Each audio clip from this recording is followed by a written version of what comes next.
Allez, corner joué, ça repart à droite de la surface avec Griezmann. Nouveau centre de Griezmann, la tête, c'est repris.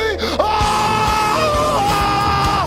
déjà 50 secondes de jeu, l'Atlético fait déjà craquer le Barça avec cette reprise deuxième poteau, signé Julián Álvarez. La passe de Koundé, elle est mal donnée, récupération de Julián Álvarez. Il passe devant De Jong et il accélère. Il est devant Koubarsi maintenant à gauche aux 40 mètres. Passe latérale pour Griezmann. Griezmann récupère. Entrée de surface. Antoine le crochet. La frappe. L'arrêt. Mais ça rentre. Mais ça rentre. Mais ça rentre. 5 minutes de jeu. Le Barça perd déjà 2-0. Dans le rond central, récupération de De Jong. La passe de De Jong pour Koundé à droite aux 40 mètres. Allez, Koundé qui va écarter avec Lamine Yamal. À droite de la surface, la passe pour Koundé dans la surface. Et les belles côté droit. Centre de Koundé en retrait. La frappe. Ah, Koundé rattrape sa bêtise. Et le Barça revient avec cette réduction de l'écart. Signé Pedri. Le match est complètement dingue. Allez, Rafinha pour le tirer. Allez, Rafinha s'est lancé, frappé deuxième poteau, la tête. Oh, mais c'est quoi ce bordel? Mais c'est quoi cette histoire? Mais c'est quoi cette histoire? 20 minutes de jeu, ça fait 2 buts partout. C'est quoi cette histoire? La tête de Koubarsi, mais pardon. Les corners frappés au deuxième poteau, la tête. Et le Barça fait une remontada en seulement une mi-temps. Le Barça renverse le match. Le corner frappé au deuxième poteau. Et c'est Inigo qui jaillit d'une tête plongeante pour redonner l'avantage au Barça. C'est quoi ce match de dingue? Pedri le crochet, la passe de Pedri dans la surface pour Lamine Yamal côté droit. Le crochet de Lamine Yamal, il accélère, il rentre dans la surface. La remise, allez vague. Lamine, t'es trop fort. Lamine, c'est trop grave. C'est trop grave ce gosse.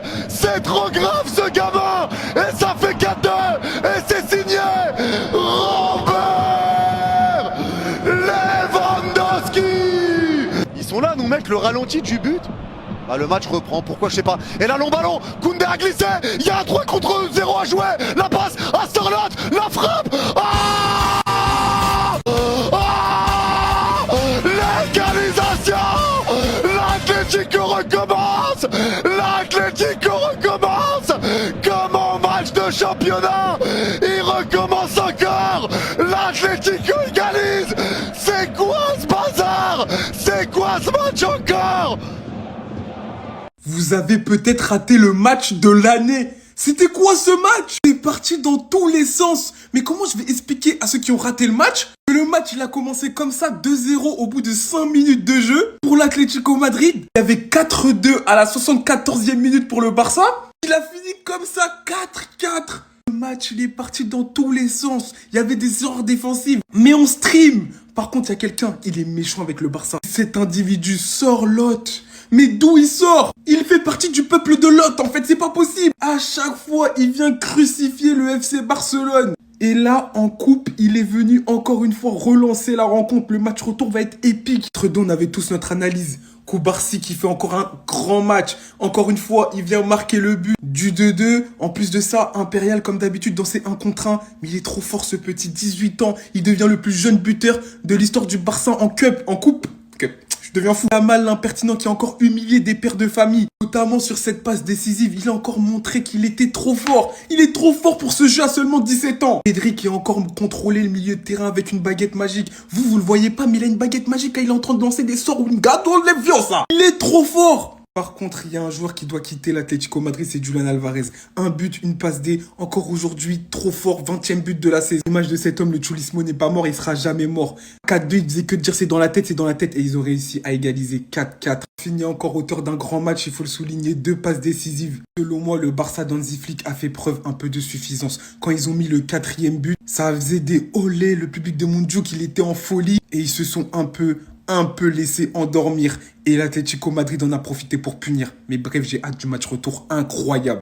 Je ne veux plus vous entendre une seule fois parler mal de cet homme.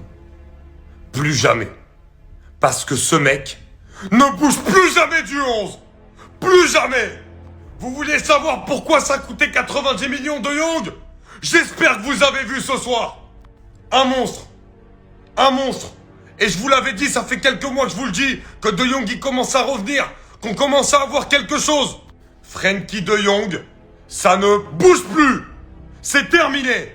Les amis, le match qu'il a fait encore au milieu de terrain, et c'est sur la continuité des matchs qu'il fait. À la récupération, dans les placements, dans le fait de compenser à chaque fois un partenaire à lui qui va jouer un peu plus haut, d'être toujours sur les trajectoires de balles adverses. Il est tellement intelligent dans le placement. Et aujourd'hui, en tant que point de base du milieu de terrain du FC Barcelone, il est pour moi primordial. Et tellement important. Et le duo avec Pedri, mais à deux, ils sont capables de contrôler un milieu de terrain. Pedri, on va encore en parler parce que j'ai plus les mots. Mais le duo avec Pedri, quand ils ont repris le contrôle du match, c'était injouable pour l'Atlético Madrid. De Jong ne doit plus bouger du 11 titulaire.